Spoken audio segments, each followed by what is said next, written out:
Hello மக்களே, எல்லாருக்கும் வணக்கம். எல்லோரும் நல்லா இருப்பீங்கன்னு நினைக்கிறேன். கோலம் பேசுதடி சீரீஸில் கோலம் 186 குட்டி கோலம் வீக்கில் இன்றைக்கி டே 3. நான் ஏன் கோடு போட்டு தாமரை போட்டிருக்கேன் அப்படின்னா, சுத்தமாக எனக்கு அந்த 2 பக்கமும் அந்த இலை வராதவங்க என்ன பண்ணுவாங்க அப்படின்ற ஒரு மைண்ட் செட்டில் தான் நான் அந்த மாதிரி கோடு போட்டு காமிச்சிருக்கேன். ஏன்னா நான் அப்படியே போட்டுருவேன். ஒரு சிலவங்களுக்கு அது நேராக வராது, கோணியாக வரும். அதனால் நான் அப்படி போட்டிருப்பேன். சரி, இதுக்கு முன்னாடி போடாத டிசைனாக போடலாம் அப்படின்ட்டு தான் நடுவில் ஒரு இலை இந்த சைடு இலை அந்த சைடு இலை அப்படி நான் போட்டிருப்பேன். ஒரு வீக் குட்டி வீக்கு, ஒரு வீக் பெரிய கோலம் வீக், அந்த மாதிரி நம்ம போடலாம் அப்படின்ட்டு நான் போட்டுட்ருக்கேன். நான் உங்ககிட்ட எல்லார்கிட்டேயும் ஒன்று கேட்குறேன்.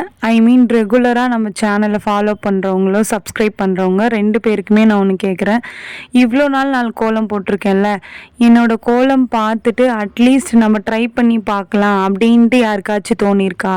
அப்படி இல்லைனா இந்த கோலம் நல்லா இருக்குது, நம்மளும் இந்த மாதிரி போடணும் அப்படின்ட்டு யாருக்காச்சும் தோணியிருக்கா அப்படின்ட்டு எனக்கு கமெண்ட்டில் சொல்லுங்கள். நான் தெரிஞ்சுக்கணுன்னு ஆசைப்பட்றேன். அதனால தான். ஓகே மக்களே, இந்த கோலம் பிடிச்சிருந்தா இந்த வீடியோவுக்கு லைக் பண்ணிக்கோங்க. நெக்ஸ்ட்டு என்ன கோலம் போடலாம் அப்படின்ட்டு கமெண்ட்டில் சொல்லுங்கள். நெக்ஸ்ட் வீடியோவில் பார்க்கலாம். பாய் பாய்.